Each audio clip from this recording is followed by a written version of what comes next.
So ayan, magandang hapon po.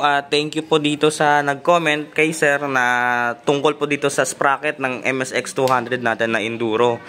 So napakaganda pong topic na to kasi sa experience ko po talaga, mahirap po kasi talaga maghanap ng sprocket ng MSX 200. Kung magta-try po kayo mag-order sa kasa niyan, bibigyan lang po kayo ng same size pa rin, yung stock niya pa rin.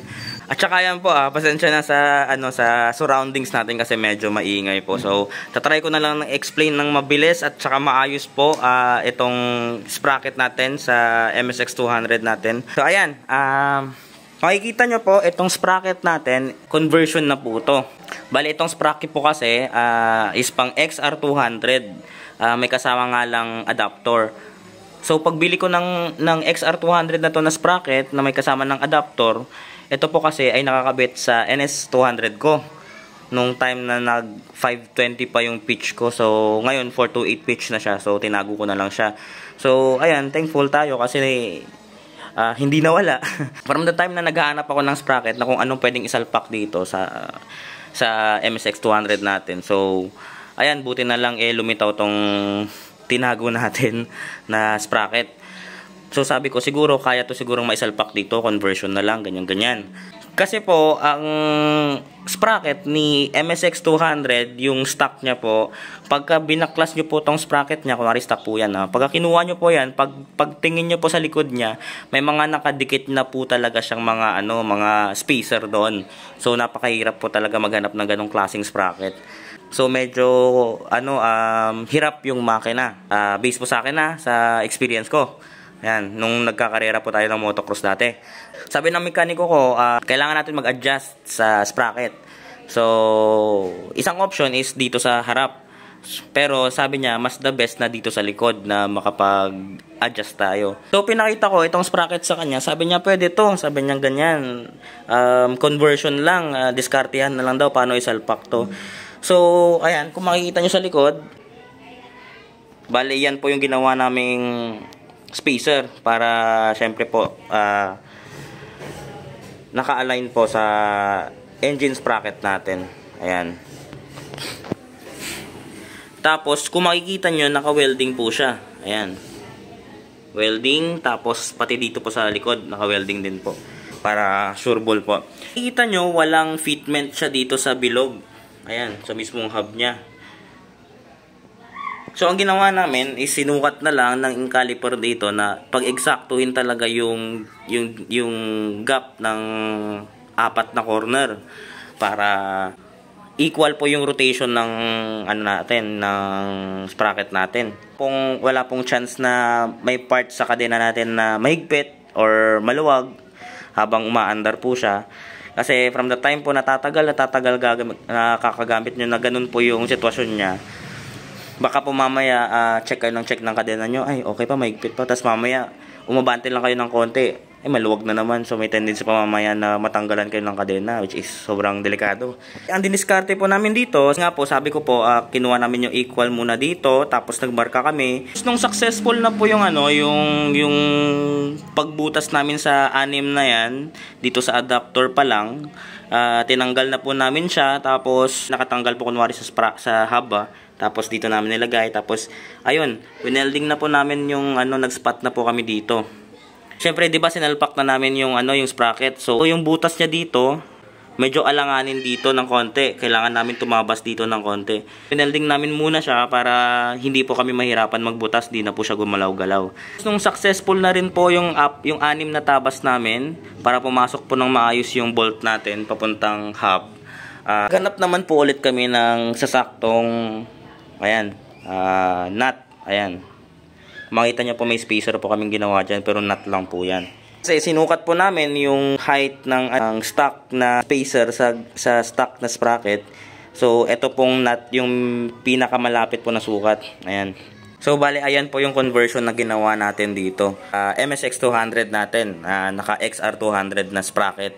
Yan, kung makita nyo, may butas po siyang luma kasi hub po yan ng NS200. Anyway, pwede po kayong magtanong ha sa mga kakilala nyong mekaniko din, sa mga tropa nyong mekaniko din na kung anong pwedeng option dyan. Sa akin po, nagsishare lang naman po ako dito sa kung ano pong meron sa mga motor ko. Sa mga naka MSX200 din po dyan, naka Motorstar, ayan, shoutout po sa inyo.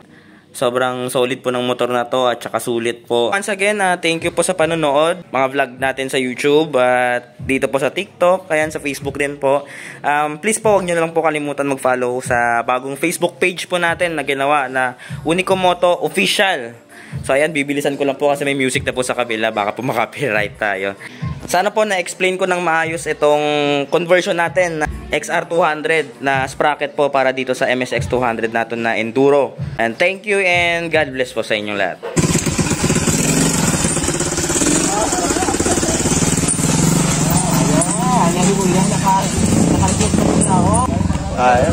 Naman ako po yan. Tatak na niya. Wapo rider siya ba?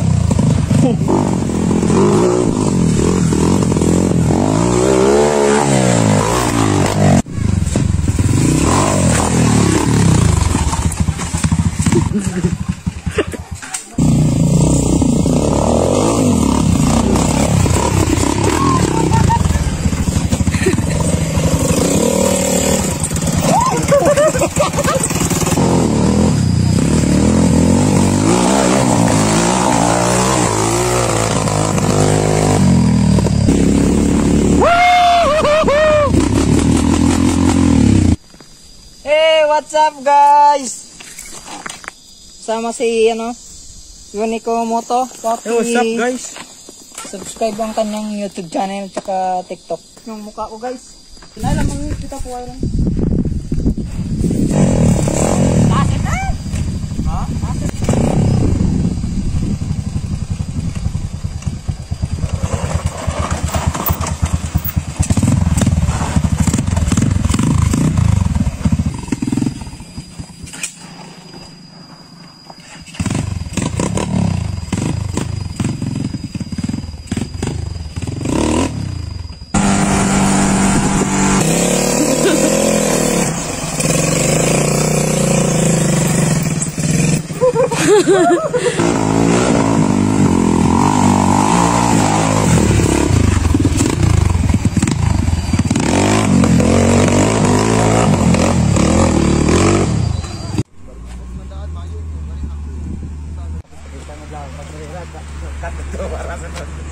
Oh, nago. Kag. Was born no. Nato maurang girl do. Wala, rin or sign tabay.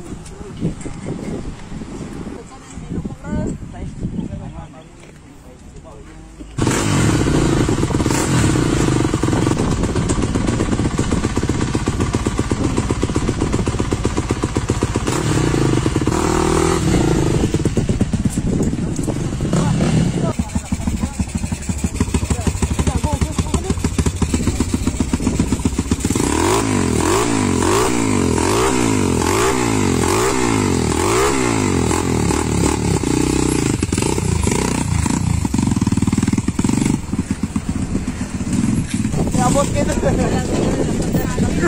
Laptop kali bro. Coba dia. May graphic.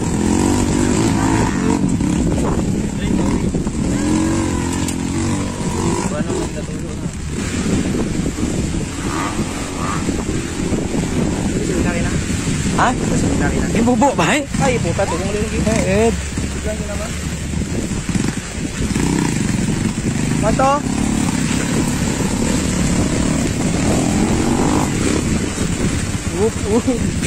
Gabaw ko eh.